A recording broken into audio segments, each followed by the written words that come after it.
Olá, está começando mais um GabaCast, a sua conexão com conhecimento. E a gente recebe hoje a diretora da unidade da Nicomedes, a Cecília, e a coordenadora do ensino fundamental dos anos iniciais, a Renata. Esse é o nosso segundo episódio, falando sobre a estrutura pedagógica toda, o de ensino do gabarito, ok? No primeiro episódio nós falamos sobre a adaptação escolar. E nesse episódio a gente vai falar sobre avaliação escolar. Bem, gente, a Cecília, ela é pedagoga pela Universidade Federal de Uberlândia, psicopedagoga clínica e institucional pela Uniminas, mestre em educação pela Universidade Federal de Uberlândia e pesquisadora sobre didática desenvolvimental. A Renata Duarte Oliveira, ela é historiadora, formada pela Universidade de Santo Amaro, psicopedagoga institucional e clínica pela Faculdade de Brasília e especialista em educação pela Universidade Federal de Uberlândia. Bom, então hoje a gente vai falar sobre avaliação escolar e nos anos iniciais do ensino fundamental, que ela é muito mais do que uma simples medição de conhecimento, né, gente?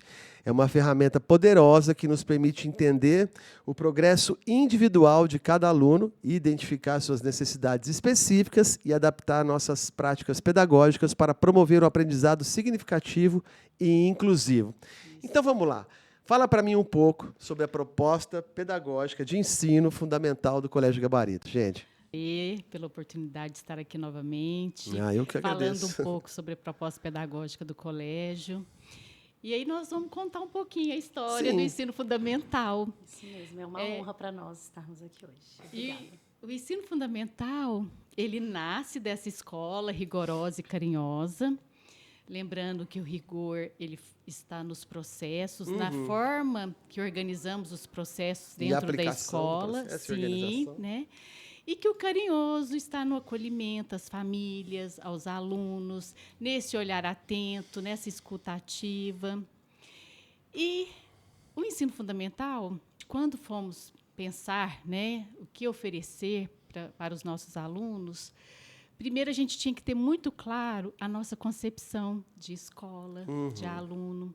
Então, se nós compreendemos esse aluno como um sujeito produtor de conhecimento e de cultura, nós precisamos pensar numa proposta pedagógica que vá potencializar e vá favorecer o desenvolvimento integral desse sujeito. Então, a nossa proposta ela é baseada na teoria socio-interacionista, e buscamos metodologias ativas para que a gente possa incentivar e motivar a aprendizagem desse aluno e métodos avaliativos que favorecessem esse processo. Então, o nosso desejo na avaliação não é apenas mensurar o que o aluno aprendeu, mas, na verdade, é dar visibilidade para aquilo que ele aprendeu. E, para isso, nós usamos as avaliações formativas, somativas, a autoavaliação, avaliação diagnóstica. Então, esses são os tipos, você está falando, já são os tipos de avaliações. Isso. Eu ia falar quais são os tipos de avaliações, né? E lembrando que cada avaliação vai estar desenvolvendo competências e habilidades necessárias para o desenvolvimento integral desse aluno. E aí a Renata, como coordenadora do segmento, ela vai poder falar bem claro para a gente como que nós organizamos esse processo durante o ano escolar, né? Durante o ano letivo. Isso mesmo, Cecília. O objetivo realmente é que o aluno seja um produtor de conhecimento e de cultura e que ele consiga alcançar isso pelos seus méritos, mas, claro, com a presença do professor nesse processo de mediação.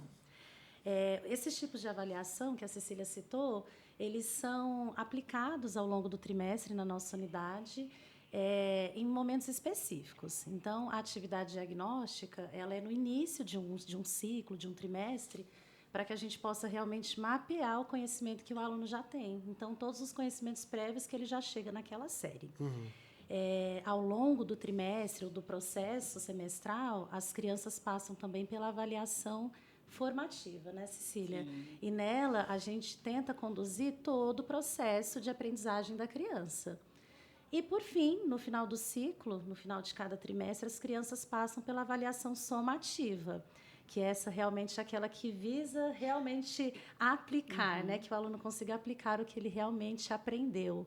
E aí são dados importantes para que a professora consiga, inclusive, conduzir esse processo de aprendizagem, né? Remanejar alguma estratégia, alguma didática diferente para que a criança consiga o resultado esperado. Como que esse aluno aprende na interação com os colegas? Como que ele aprende usando os recursos pedagógicos? Porque hoje, Narlo, a gente sabe que é muito importante dominar o conteúdo. Sim. Mas não basta apenas dominar o conteúdo. A gente precisa saber aplicá-lo. E aplicá-lo com valores e ética na nossa sociedade. Então, por isso que o nosso foco é sempre a formação integral desse sujeito. Por isso que a gente usa todos os recursos para desenvolver habilidades e competências para que a gente chegue no objetivo final.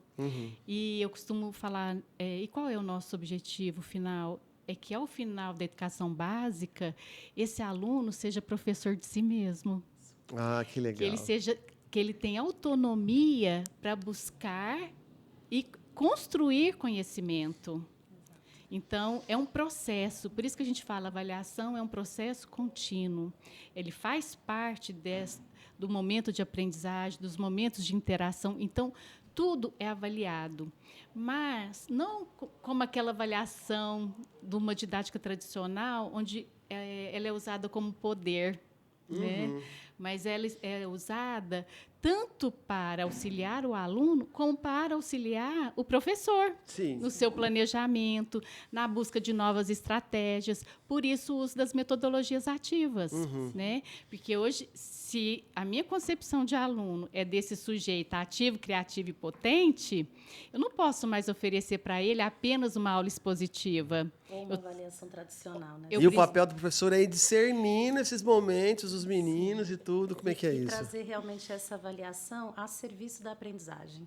E não como mera classificadora, né? Sim. De algum conteúdo, de alguma nota, né? Ela precisa sair desse lugar de quantitativo e estar mais presente no qualitativo, realmente, conduzindo as crianças para esse processo mais autônomo.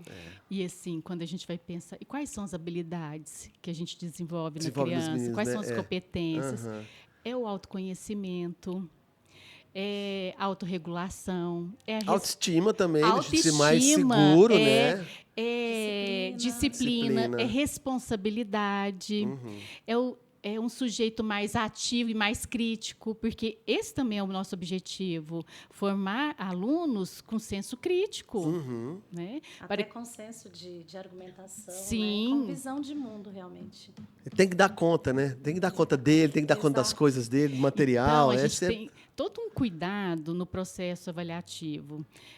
Então, quando a criança ingressa no ensino fundamental, no primeiro ano não tem nota. Nós trabalhamos com conceitos, com relatórios descritivos. Então, a gente faz, no início do ano, as sondagens, e, a partir dessas sondagens, a gente começa a aplicar as diagnósticas. E por que a gente faz isso? Para ver aonde esse aluno está e como eu, enquanto professora, posso proporcionar para ele avanços, posso ajudá-lo a avançar. Então, a gente tem esse cuidado. E, a partir do segundo ano, as professoras têm todo um cuidado para introduzir essa palavra prova. Avaliação, né? A ideia é que a gente consiga realmente desmistificar esse contexto histórico que existe em cima de prova e de avaliação, né? Como a Cecília falou. Esse peso porque não que tem, a avaliação o que seria um tem, outro nome, né? Difícil, porque a gente está... É um peso muito punitivo que a prova traz, porque a prova vem para provar algo. Provar, e não né? É esse o para provar que objetivo. você é bom, para provar que você sabe. Não é assim. Então, hoje, quando a gente diversifica esse formato de avaliação, a gente mostra que a criança está sendo avaliada todos os dias, em todas as suas ações, e não num mero instrumento que vai ali classificá-la. Sim. E que aquilo é só um complemento. E que o né? erro também faz parte. Sim, Nós também aprendemos com os erros. Sim. Então, a avaliação formativa, ela dá essa oportunidade, porque ali a gente vai proporcionar trabalhos colaborativos, trabalhos de campo, apresentações. Então, tudo isso faz parte do nosso processo de avaliar, né?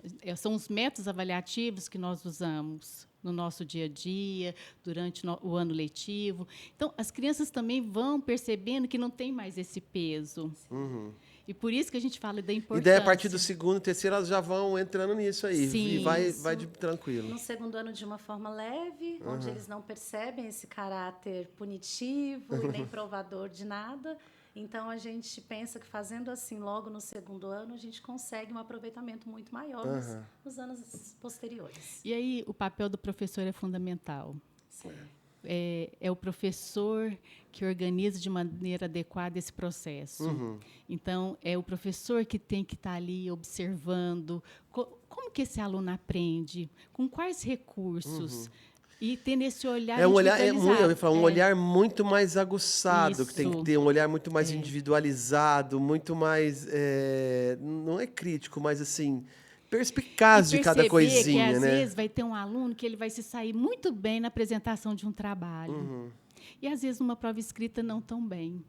Mas ele sabe, ele já mostrou para o professor que ele tem o conhecimento. Ele precisa ter essa análise bem crítica mesmo e atenta para que ele consiga identificar esses saberes que são diversificados. E saber, foi isso que você falou, né? Porque ele saber passar de várias maneiras aquilo que ele sabe, né? Em cada proposta avaliativa que a gente traz, o professor tem um papel crucial. Então, quando ele está ali aplicando uma diagnóstica, ele tem um papel de observar, né, de fazer anotações, de registrar os momentos das crianças nas sondagens. Quando a gente fala da avaliação formativa, que é a processual, ele tem a missão de planejar, porque ele recebe dados ali a todo momento para conseguir fazer uma condução pedagógica adequada. E já na somativa, que é ali a criança realmente, né, mostrando tudo que ela tem de si numa avaliação final, o professor tem a missão ali de mediar. Né? Então, em cada avaliação, ele tem um papel e é fundamental que ele exerça de maneira assim, de excelência, para que a gente consiga perceber esses resultados e para que o aluno consiga êxito. E dentro da avaliação formativa, nós usamos a autoavaliação. Então, é nesse momento que o aluno começa a identificar quais são as habilidades e competências que ele já desenvolveu e quais ele precisa desenvolver. Então, é trazer esse aluno. Realmente, o nosso aluno, o tempo todo, é protagonista do seu processo de aprendizagem. Ele faz parte de todo o processo.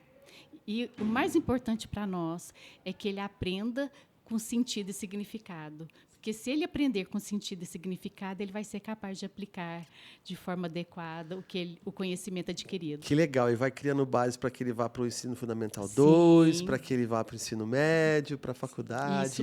E aí, ao final do ensino médio, por isso que a gente fala, ser professor de si mesmo. Porque quando você chega lá na universidade, é você que busca. Exatamente. E não corre atrás não para ver. Né? Isso hoje, mesmo. Narlon, o material didático que é oferecido na Rede Gabarito, que é pela editora Sai Digital, ele também contempla esse método avaliativo. Então, ao final de cada capítulo dos livros do ensino fundamental, do primeiro até o 5º ano, as crianças têm esse papel de autoavaliação. Então, lá existem os conteúdos, né, e as crianças vão auto-percebendo realmente o que elas já dão conta, o que elas já sabem. Então, são dados importantes que os professores coletam para que a gente possa conduzir esse processo. Que joia, gente. É isso, sim. É isso? Assim, a gente queria contar um pouquinho, né, especificamente da avaliação. É lógico que nós temos vários temas, né, dentro da proposta. Então, vamos lá. Será que a gente consegue, qual vai ser o próximo? Só para dar um gostinho para o pessoal? O próximo tema, nós vamos falar sobre alfabetização e letramento. Né? A nossa convidada vai ser a Érica. E aí a gente vai falar um pouquinho como acontece a alfabetização na nossa proposta, como acontece a transição do infantil para o 1º ano. Joia. Então, esse é o nosso próximo tema. Joia.